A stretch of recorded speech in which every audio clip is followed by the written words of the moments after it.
اور اس زمن میں بڑے بڑے عجیب و غریب قصے بیان کیے جاتے ہیں جن میں اکثر صرف زیب داستان کے لیے بڑھا چڑھا دیے گئے ہیں۔ حاتم کی سخاوت کے قصے اسی طرح بنائے گئے ہیں جس طرح امیہ کے اشار دین کے بارے میں، انترا کے فخر و حماسہ میں، ابو العتاہیہ کے زہد میں اور ابو نواس کے فحش و بے حیائی میں گھڑ لیے گئے ہیں۔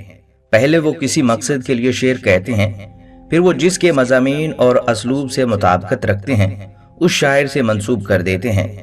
ابن عربی کے مطابق حاتم ہر میدان میں کامیاب ہوتا ہے، جب جنگ کرتا ہے تو غالب آ جاتا ہے، جب وہ مقابلہ کرتا ہے تو سبقت لے جاتا ہے، جب وہ جوا کھیلتا ہے تو وہی جیتتا ہے۔ جب ماہ رجب کا چاند نظر آتا ہے تو حاتم ہر روز 10 اونٹ ذبح کرتا ہے اور لوگوں کو کھانا کھلاتا اور لوگ ان کے پاس جمع ہو جاتے۔ حاتم نے نبار نامی عورت سے شادی کی، پھر یمن کے بادشاہ کی بیٹی معاویہ بنت افرز سے نکاح کیا۔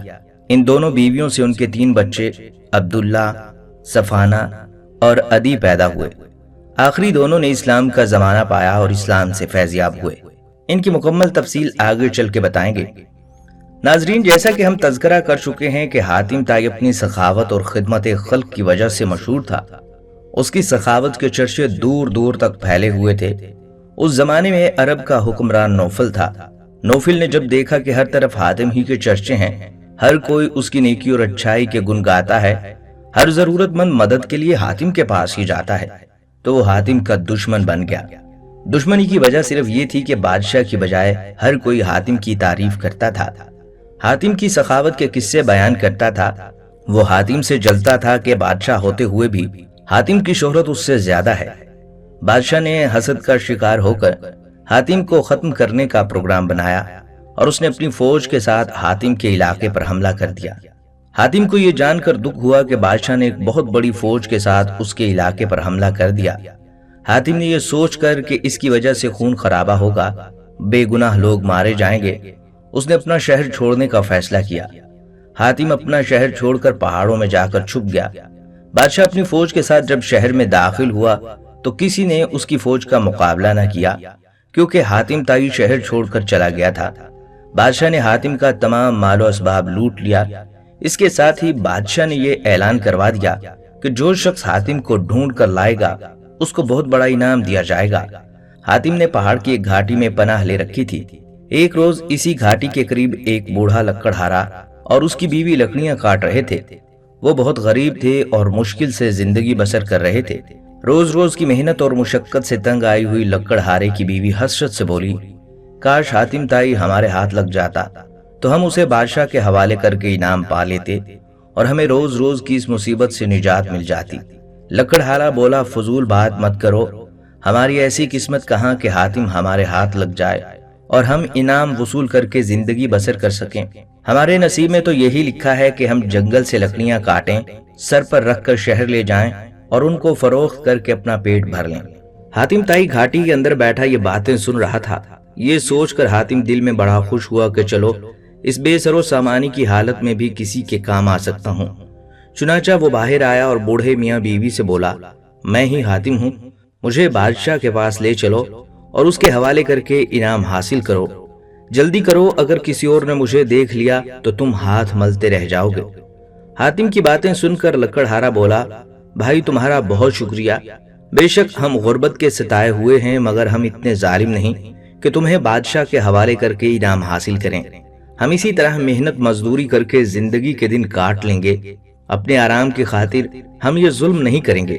حاتم نے کہا، ارے بھائی یہ ظلم نہیں، تم مجھے زبردستی پکڑ کر تو نہیں لے جا رہے، میں تو اپنی خوشی سے تمہارے ساتھ چلنے کو تیار ہوں۔ میرے اوپر تمہارا یہ احسان ہوگا کہ تم مجھے نیکی اور خدمت کا موقع دو گے۔ حاتم نے ان کو آمادہ کرنے کی بہت کوشش کی لیکن لکڑہارا کسی صورت تیار نہ ہوا تو حاتم نے ان سے کہا، اگر تم میری بات نہیں مانتے تو میں خود بادشاہ کے پاس جاتا ہوں اور اسے بتاتا ہوں کہ اس بوڑھے نے مجھے چھپایا ہوا تھا، پھر بادشاہ تمہیں سزا دے گا۔ لکڑہارا اور حاتم اس بحث میں مصروف تھے کہ کچھ لوگ حاتم کی تلاش کرتے ہوئے ادھر نکل آئے۔ انہوں نے حاتم کو پہچان لیا اور اس کو پکڑ کر بادشاہ کے پاس لے گئے۔ بوڑھا اور اس کی بیوی بھی ان لوگوں کے پیچھے چل پڑے۔ بادشاہ کے دربار میں پہنچ کر ہر شخص یہ دعویٰ کر رہا تھا کہ حاتم کو اس نے پکڑا ہے، وہی انعام کا مستحق ہے۔ بہت سارے دعوے داروں کی وجہ سے بادشاہ کے لیے فیصلہ کرنا مشکل ہو گیا تھا کہ حاتم کو پکڑنے والا کون ہے۔ آخر بادشاہ نے حاتم سے کہا، حاتم تم ہی بتاؤ، تمہیں پکڑ کر لانے والا بوڑھا لکڑہارا ہے جو چپ چاپ پیچھے کھڑا یہ تماشا دیکھ رہا ہے؟ باقی لوگ انعام کے لالچ میں جھوٹ بول رہے ہیں۔ لکڑہارا بولا، حضور والا، سچ تو یہ ہے کہ میں بھی حاتم کو پکڑ کر نہیں لایا، بلکہ یہ خود آیا ہے۔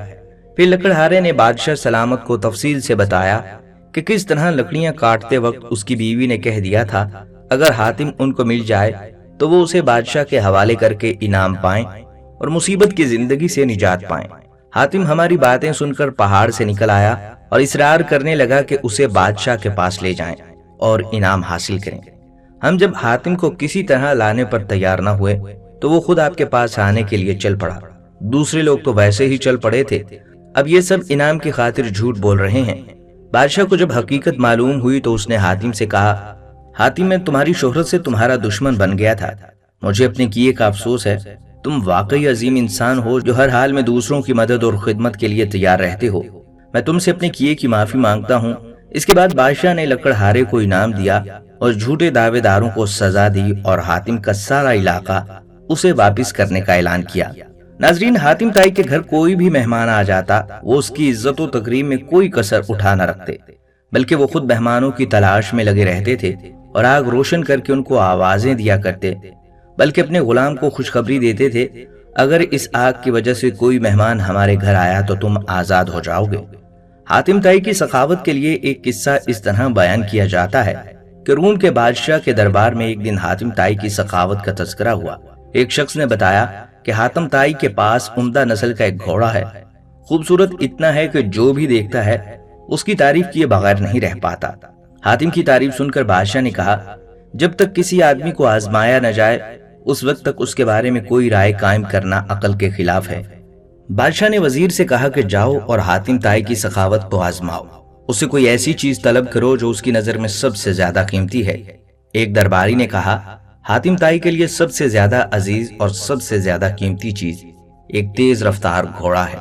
بادشاہ کو درباری کی یہ بات پسند آئی اور اس نے وزیر سے کہا، تم حاتم طائی کے پاس جاؤ اور اس سے اس کا گھوڑا مانگو، اگر وہ گھوڑے کا اثار کر دیتا ہے تو حاتم طائی یقیناً سخی ہے۔ وزیر اور بادشاہ کے درباری منزلیں طے کرتے ہوئے رات کے وقت حاتم طائی کے گھر پہنچے۔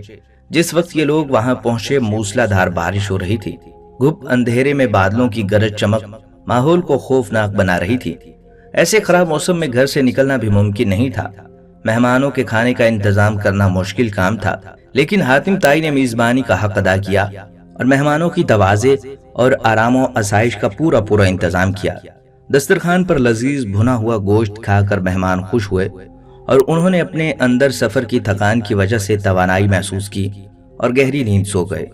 صبح کے وقت بارش تھم چکی تھی، فضا گرد و غبار سے صاف ہو گئی تھی، درخت دھلے ہوئے تھے، ٹھنڈی ہوا تھی، ایسا محسوس ہو رہا تھا کہ آکسیجن گھونٹ گھونٹ اندر اتر رہی ہے۔ ناشتہ کے دوران وزیر نے مہمان نوازی کا شکریہ ادا کیا اور آنے کا مقصد بیان کیا۔ وزیر نے کہا، ہمارے بادشاہ کے سامنے آپ کے گھوڑے کی بہت تعریف کی گئی ہے، بادشاہ چاہتا ہے کہ آپ اپنا گھوڑا بادشاہ کی خدمت میں نظر کر دیں۔ وزیر کی بات سن کر حاتم طائی افسوس کے ساتھ ہاتھ ملنے لگے اور افسردہ ہو کر بولے، اگر آپ گھوڑا لینے آئے تھے تو یہ بات آتے ہی مجھے بتا دینی چاہیے تھی، لیکن اب میں مجبور ہوں اس لیے کہ میرا پیارا گھوڑا اس دنیا میں نہیں ہے۔ پوری رات طوفانی بارش برستی رہی، میرے لیے ممکن نہیں تھا کہ اتنے سارے لوگوں کے کھانے کا انتظام کر سکوں، یہ بھی ممکن نہ تھا کہ گاؤں کے گوٹ سے ضیافت کے لیے کوئی جانور منگوا سکتا، لہٰذا میں نے گھوڑے کو ذبح کر دیا اور اس کا بھنا ہوا گوشت دسترخوان کی زینت بنا دیا۔ وزیر حاتم طائی کی بات سن کر حیران رہ گیا۔ بادشاہ کو جب یہ سارا واقعہ سنایا گیا تو بادشاہ نے بھی حاتم طائی کی سخاوت کی تعریف کی۔ ناظرین، قبیلہ بنی طے کے سردار حاتم طائی کے بارے میں یوں رقم ہے کہ ایک بادشاہ نے حاتم طائی کی اتنی شہرت سنی کہ بادشاہ نے محسوس کیا کہ اس کی شہرت، اس کا نام اور اس کی عزت حاتم طائی سے کم ہے۔ بادشاہ دل میں بغض و عناد اور حسد سے بھر گیا۔ اس کے دل میں یہ وسوسہ آیا کہ جب تک حاتم زندہ ہے مجھے حاتم سے زیادہ عزت اور شہرت نہیں ملے گی۔ تخریبی ذہن کو استعمال کر کے اس نے ایک مفسد، چالاک، جنگ پسند، لالچی اور کینہ تنیت شخص کو اس بات پر مامور کیا کہ وہ حاتم کو قتل کر کے اس کا سر لے آئے۔ دہشت گرد کرائے کا یہ قاتل بے رحم شخص اپنے ترکش کو تیروں سے بھر کر اور تیز دھار تلوار کو میان میں رکھ کر اس ملک کی طرف روانہ ہو گیا جہاں حاتم طائی رہتا تھا۔ حاتم طائی کے علاقے میں پہنچ کر اس شخص کی خوش گفتار، خوش مزاج اور پرسکون شخص سے ملاقات ہوئی۔ یہ شخص کرائے کے قاتل کو مسافر سمجھ کر اپنے گھر لے آیا اور ایسی پیار اور خلوص سے اس کی تواضع کی کہ کرائے کا قاتل اس کا گرویدہ بن گیا۔ دوسرے دن جب مہمان نے رخصت ہونا چاہا تو خوش گفتار اور خوش اخلاق میزبان نے اصرار کیا کہ مہمان ابھی چند روز اور قیام کرے اور مزید خدمت کرنے کا موقع دے۔ کرائے کے قاتل کے دل میں میزبان کی تکریم اور بڑھ گئی۔ اس نے کہا مجھے ایک ضروری کام درپیش ہے، اس لیے میں یہاں زیادہ دن ٹھہر نہیں سکتا۔ میزبان نے کہا آپ مجھے وہ کام بتا دیں، شاید میں آپ کی کچھ مدد کر سکوں۔ کرائے کے قاتل نے رازداری سے کہا بادشاہ نے مجھے حاتم طائی کو قتل کرنے کا حکم دیا ہے، اس کے سر پر بڑا انعام مقرر کیا ہے۔ اگر آپ حاتم طائی کو جانتے ہیں تو مجھے اس کا پتہ بتا دیں۔ یہ سن کر میزبان مسکرایا اور خندہ پیشانی کے ساتھ کہا میں حاتم طائی ہوں، آپ اپنا کام شوق سے پورا کر سکتے ہیں، کیونکہ اگر یہ کام اسی وقت نہ ہوا تو لوگ مزاحمت کریں گے اور آپ انعام سے محروم رہ جائیں گے۔ حاتم کی یہ بات سن کر کرائے کا قاتل دہشت گرد اپنے میزبان کے پیروں میں گر گیا۔ اس نے اپنی تلوار اور تیروں سے بھرا ترکش پھینک دیا اور کہا ایسے معزز سردار کے جسم پر پھول مارنا بھی گناہ عظیم ہے۔ ناظرین، سخاوت اللہ اور اس کے رسول صلی اللہ علیہ وآلہ وسلم کو بہت پسند ہے۔ سورہ محمد میں یہ فرمایا گیا کہ تم اللہ کی راہ میں مال خرچ نہیں کرو گے اور بخل سے کام لوگے تو وہ تمہاری جگہ اور کسی قوم کو لے آئے گا۔ اللہ کے نزدیک بخل کا نتیجہ اشخاص اور قوم دونوں کے لیے تباہی ہے۔ کشف المجوب میں حضرت علی حجویری رحمۃ اللہ علیہ لکھتے ہیں کہ حضور صلی اللہ علیہ وآلہ وسلم نے فرمایا سخی آدمی بہشت سے قریب اور دوزخ سے دور ہے، اور بخیل آدمی دوزخ کے نزدیک اور جنت سے بہت دور ہے۔ امام غزالی رحمۃ اللہ علیہ فرماتے ہیں کہ آپ صلی اللہ علیہ وآلہ وسلم کا ارشاد ہے دو اخلاق ایسے ہیں جو اللہ کو بہت پسند ہیں، ان میں ایک سخاوت ہے اور دوسرا نیک خلقی۔ اللہ تعالیٰ کے اسماء حسنہ میں ایک غنی ہے اور اس سے مراد ہے کہ وہ بے نیاز ہے، بے پرواہ ہے اور غیر محتاج ہے، یا دوسرے معنوں میں سمد ہے۔ قرآن حکیم کی مختلف صورتوں میں اللہ تعالیٰ کی صفت غنی بیان ہوئی ہے۔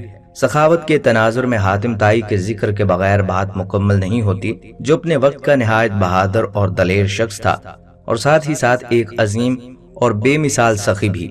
تاریخ میں اس کا یہ واقعہ بہت مشہور ہے۔ کسی نے حاتم طائی سے پوچھا کیا کبھی ایسا ہوا کہ کوئی شخص سخاوت میں آپ پر سبقت لے گیا ہو؟ حاتم طائی نے جواب دیا ہاں، ایک مرتبہ مجھے قبیلہ طے کے ایک یتیم گھر میں ٹھہرنے کا موقع ملا۔ اس کے پاس 10 بکریاں تھیں۔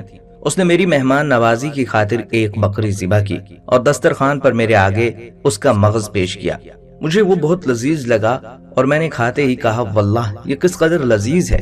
یتیم لڑکے نے جب میری زبان سے یہ الفاظ سنے تو اس نے ایک ایک کر کے ساری بکریوں کو ذبح کر کے اس کا مغز میرے سامنے پیش کیا۔ مجھے اس کا علم نہیں تھا کہ میری خاطر اپنی ساری بکریاں ذبح کر دی ہیں۔ جب میں واپسی اس کے گھر سے نکلا تو میری نگاہ گھر کے ارد گرد پھیلے خون پر پڑی۔ میں نے اس یتیم سے مخاطب ہو کر کہا تم نے ان ساری بکریوں کو ذبح کیوں کر ڈالا؟ وہ کہنے لگا سبحان اللہ، آپ جیسے میرے مہمان کو اگر کوئی چیز اچھی لگے تو جو چیز میرے قبضے میں ہو اس میں بخل کر کے اس کو میں آپ سے تو روک نہیں سکتا، یہ تو عربوں کی شان میں گستاخی اور عیب ہوگا۔ حاتم طائی سے پوچھا گیا پھر آپ نے بطور عوض اس یتیم لڑکے کو کیا دیا؟ حاتم طائی نے کہا میں نے اس کو 300 سرخ اونٹنیاں اور 500 بکریاں دیں۔ ان سے کہا گیا پھر تو آپ اس سے بڑے سخی ہوئے؟ انہوں نے جواب دیا نہیں، وہ مجھ سے زیادہ سخی ہے، کیونکہ اس نے اپنا سب کچھ لٹا کر سخاوت کی، جبکہ میں نے تو اپنے بہت سے مال میں سے تھوڑا سا خرچ کر کے سخاوت کی۔ ناظرین، حاتم طائی کا ایک اور واقعہ خود اس کی بیوی معاویہ نے بیان کیا کہ ایک مرتبہ ایسی سخت قحط سالی واقع ہوئی کہ اونٹ، گائے، بکری سب ہلاک ہو گئے اور ایک رات تو ہم سب نے بھوک کے ساتھ گزاری۔ بس حاتم نے اپنے لڑکے عدی کو اور میں نے حاتم کی لڑکی صفانہ کو بہلانا شروع کیا، یہاں تک کہ وہ دونوں بھوکے ہی سو گئے۔ پھر حاتم نے باتوں باتوں میں مجھے بہلانا شروع کیا تاکہ میں بھی سو جاؤں۔ حاتم کی بے قراری اور رنج کشی دیکھ کر مجھے بہت ترس آیا اور میں خاموش ہو گئی تاکہ وہ بھی سو جائے اور خیال کرے کہ میں سو گئی ہوں۔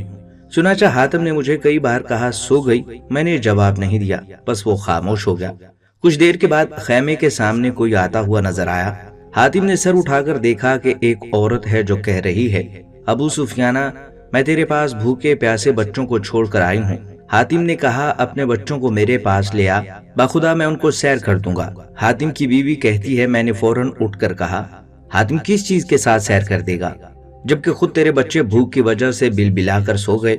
پس حاتم نے اٹھ کر اپنے گھوڑے کو ذبح کر ڈالا اور آگ روشن کر کے اس عورت کو ایک چھری دے کر کہا، اس کے گوشت کو بھون کر تو بھی کھا لے اور بچوں کو بھی کھلا، اور مجھے کہا تو اپنے بچوں کو جگا دے۔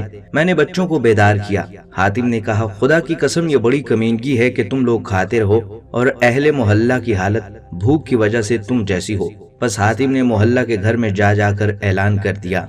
اہل محلہ سب جمع ہو گئے اور سب نے پیٹ بھر کر کھا لیا، مگر حاتم چادر میں لپٹ کر ایک کونے میں بیٹھا رہا اور ایک بوٹی تک نہیں چکھی، یہاں تک کہ گھوڑے کا سب گوشت ختم ہو گیا۔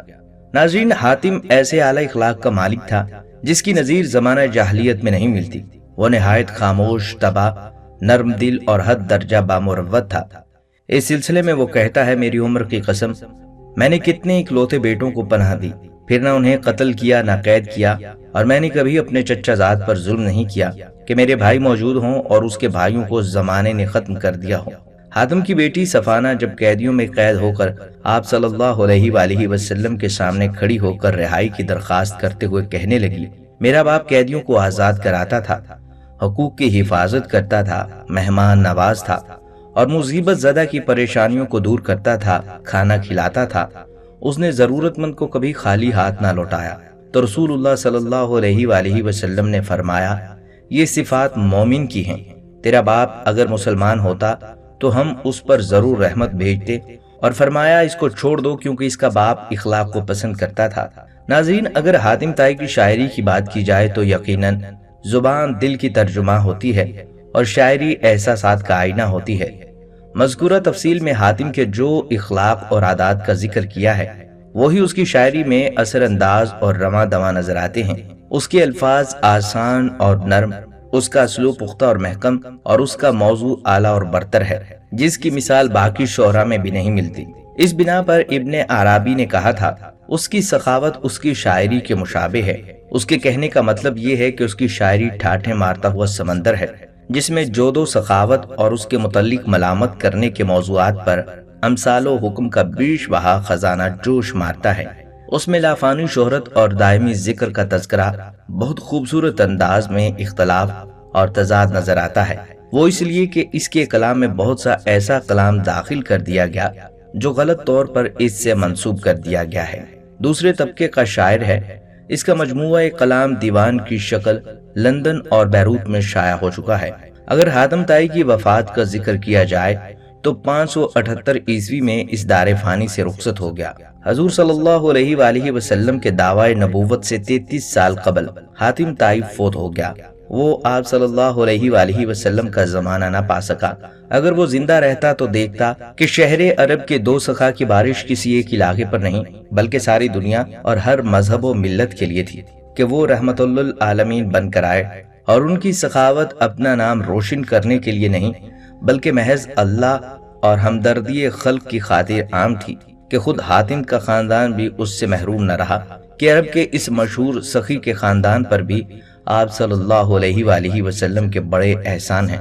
حاتم طائی کی وفات کے بعد اس کے قبیلے کی سلطنت کی ذمہ داری اس کے بیٹے عدی کو سونپ دی گئی، اور پورے قبیلے نے اپنی آمدنی کا چوتھا حصہ ان کے لیے مخصوص کر دیا اور ان کے حکمران بننے پر خوشی کا اظہار کیا۔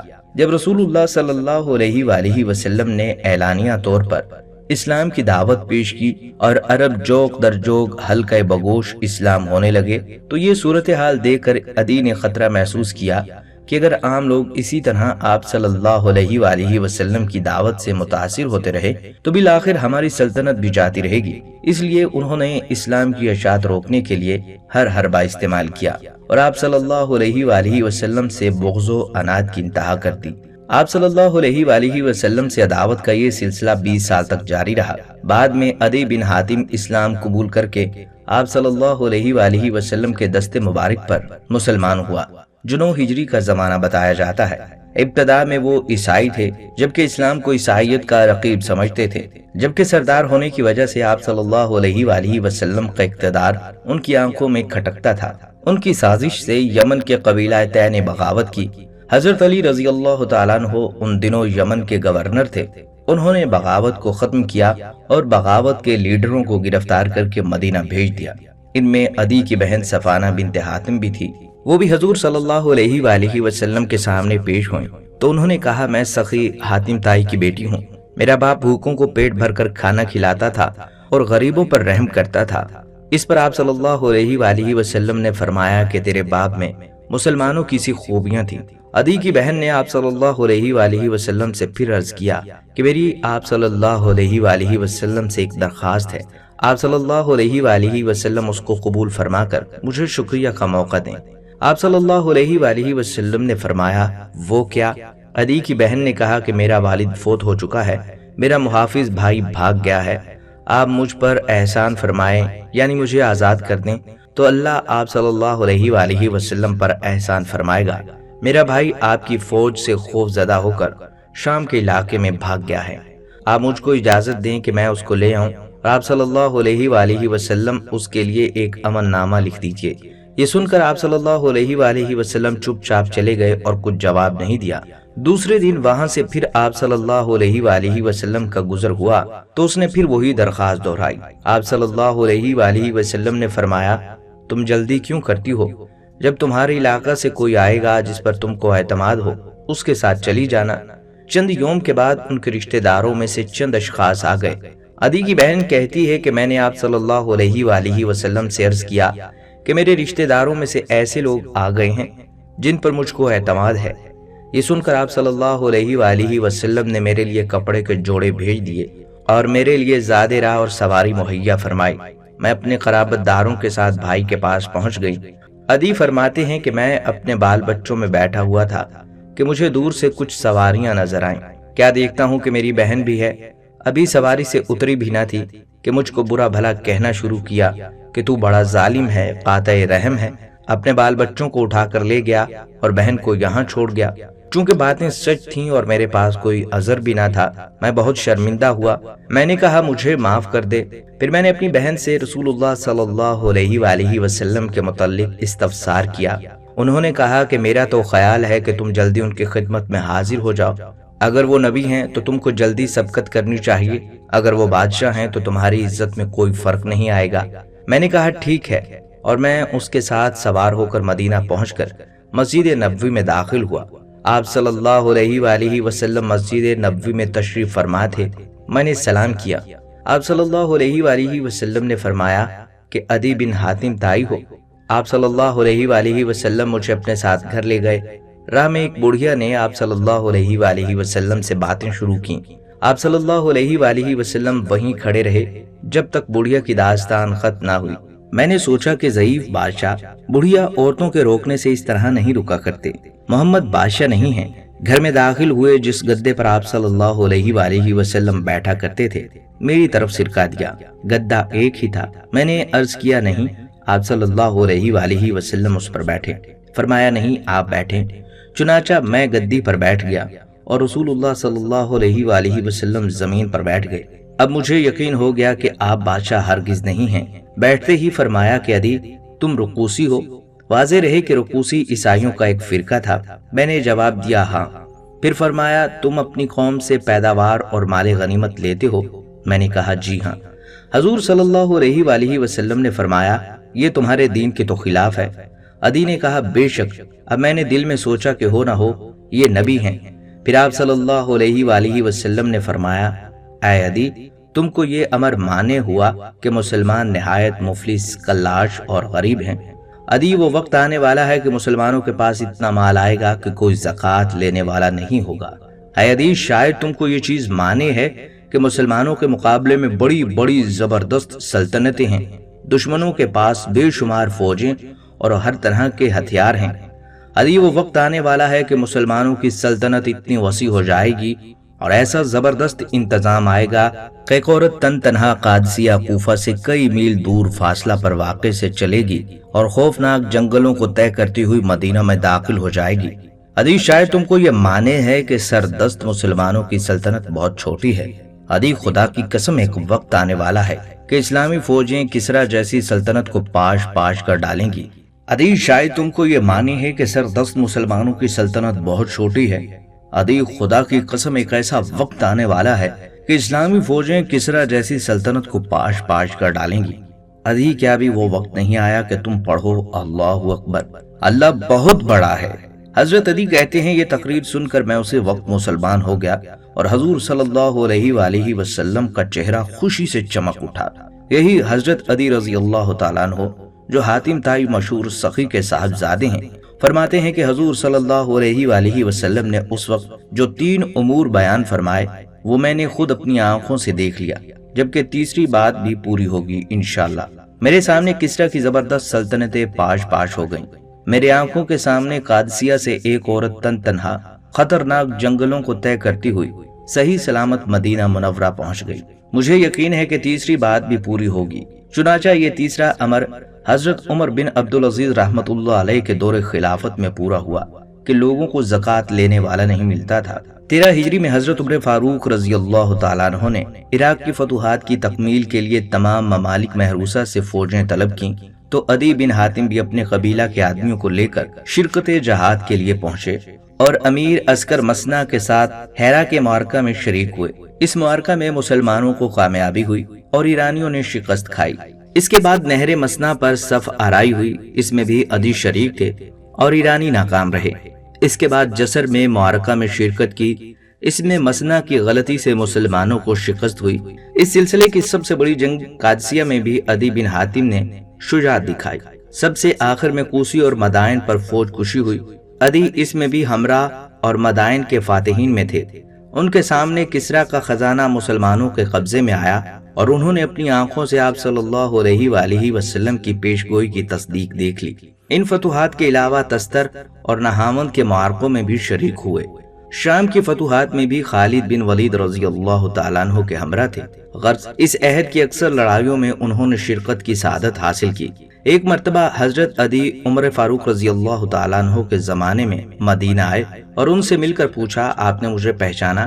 فرمایا، پہچانا کیوں نہیں، تم اس وقت ایمان لائے جب لوگ کفر میں مبتلا تھے، تم نے اس وقت حق کو پہچانا جب لوگ دھوکہ دے رہے تھے، اور تم اس وقت آئے جب لوگ پیٹ پھیر رہے تھے۔ سب سے پہلا صدقہ جس نے رسول اللہ صلی اللہ علیہ وآلہ وسلم کے اصحاب کے چہروں کو بشاش کیا تمہارا قبیلہ طے تھا۔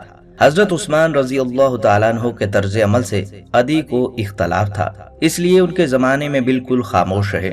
حضرت عثمان رضی اللہ تعالیٰ عنہ کی شہادت کے بعد حضرت علی اور بعض دوسرے اکابر میں اختلاف ہوا تو عدی نے حضرت علی رضی اللہ تعالیٰ عنہ کی نہایت پرجوش حمایت کی۔ چنانچہ جنگ جمل میں آپ کے ساتھ تھے، شام کے اسلامی لشکروں میں شامل رہے اور عراق کی فتح میں بھی شامل تھے، اور بعد میں جنگ جمل اور جنگ صفین میں بھی حضرت علی رضی اللہ تعالیٰ عنہ کی جانب سے شرکت کی۔ جنگ یرموک میں 60,000 رومی افواج کے مقابلے میں حضرت خالد بن ولید رضی اللہ تعالیٰ عنہ نے محض 60 مسلمانوں کو منتخب کر کے کھڑا کیا اور وہ جنگ جیتی۔ ان 60 افراد میں حضرت عدی بن حاتم بھی شامل تھے۔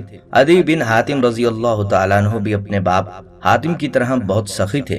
حضرت امام احمد ناقل ہیں کہ کسی نے ایک دن 100 درہم کا سوال کیا تو یہ خفا ہو گئے اور کہا کہ تم نے فقط 100 درہم ہی مجھ سے مانگا، تم نہیں جانتے کہ میں حاتم کا بیٹا ہوں، خدا کی قسم میں تم کو اتنی حقیر رقم نہیں دوں گا۔ یہ بہت ہی شاندار صحابی ہیں۔ خلافت صدیق اکبر میں جب بہت سے قبائل نے اپنی زکوٰۃ روک دی اور بہت سے مرتد ہو گئے تو اس دور میں بھی پہاڑ کی طرح اسلام پر ثابت قدم رہے اور اپنی قوم کی زکوٰۃ لا کر بارگاہ خلافت میں پیش کی اور عراق کی فتوحات اور دوسرے اسلامی جہادوں میں مجاہد کی حیثیت سے شریک ہوئے۔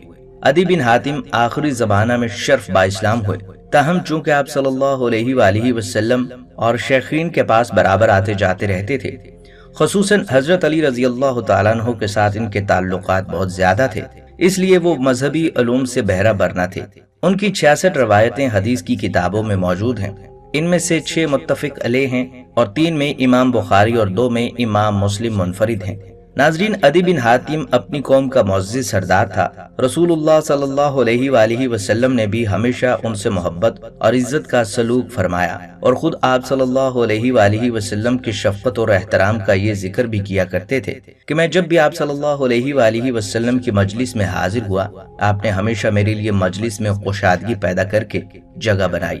ایک روز آپ صلی اللہ علیہ وآلہ وسلم کسی گھر میں تشریف فرما تھے جو آپ صلی اللہ علیہ وآلہ وسلم کے صحابہ سے بھرا ہوا تھا۔ جو ہی آپ کی نظر مجھ پر پڑی، آپ صلی اللہ علیہ وآلہ وسلم نے میرے لیے کشادگی پیدا کی، اور میں آپ صلی اللہ علیہ وآلہ وسلم کے پہلو میں جا کر بیٹھ گیا۔ معلوم ہوتا ہے کہ حاتم طائی کی سخاوت کی نیکی اور ادا اللہ کو اتنی پسند آئی کہ ان کی اولاد کو اسلام جیسی نعمت سے مالا مال کر دیا، اور وہ آپ صلی اللہ علیہ وآلہ وسلم کے احسانات کے مورد ٹھہرے۔ اس سب سے معلوم ہوتا ہے کہ سخاوت اللہ تعالیٰ اور اللہ کے رسول صلی اللہ علیہ وآلہ وسلم کو بہت پسند ہے۔ یہ انبیاء کرام کی سنت بھی ہے۔ اللہ پاک ہم سب کو اس سنت کو زندہ رکھنے کی توفیق عطا فرمائے۔ ناظرین کرام، یہ تھی ہماری آج کی ویڈیو۔ ہم امید کرتے ہیں کہ آپ کو ہماری یہ ویڈیو ضرور پسند آئی ہوگی۔ اگر آپ کو یہ ویڈیو پسند آئی ہے تو آپ سے گزارش کرتے ہیں کہ آپ ہمارے چینل کو سبسکرائب کر لیں اور ساتھ ہی لگے بیل کے بٹن کو بھی پریس کر لیں تاکہ آپ کے پاس ہماری آنے والی مزید معلوماتی ویڈیوز کا نوٹیفیکیشن بر وقت ملتا رہے۔ سبسکرائب کے ساتھ ساتھ ہماری ویڈیو کو لائک بھی کریں اور اپنی قیمتی رائے کا اظہار کمنٹ سیکشن میں کریں۔ اگلی ویڈیو تک کے لیے اجازت دیجیے۔ اللہ حافظ۔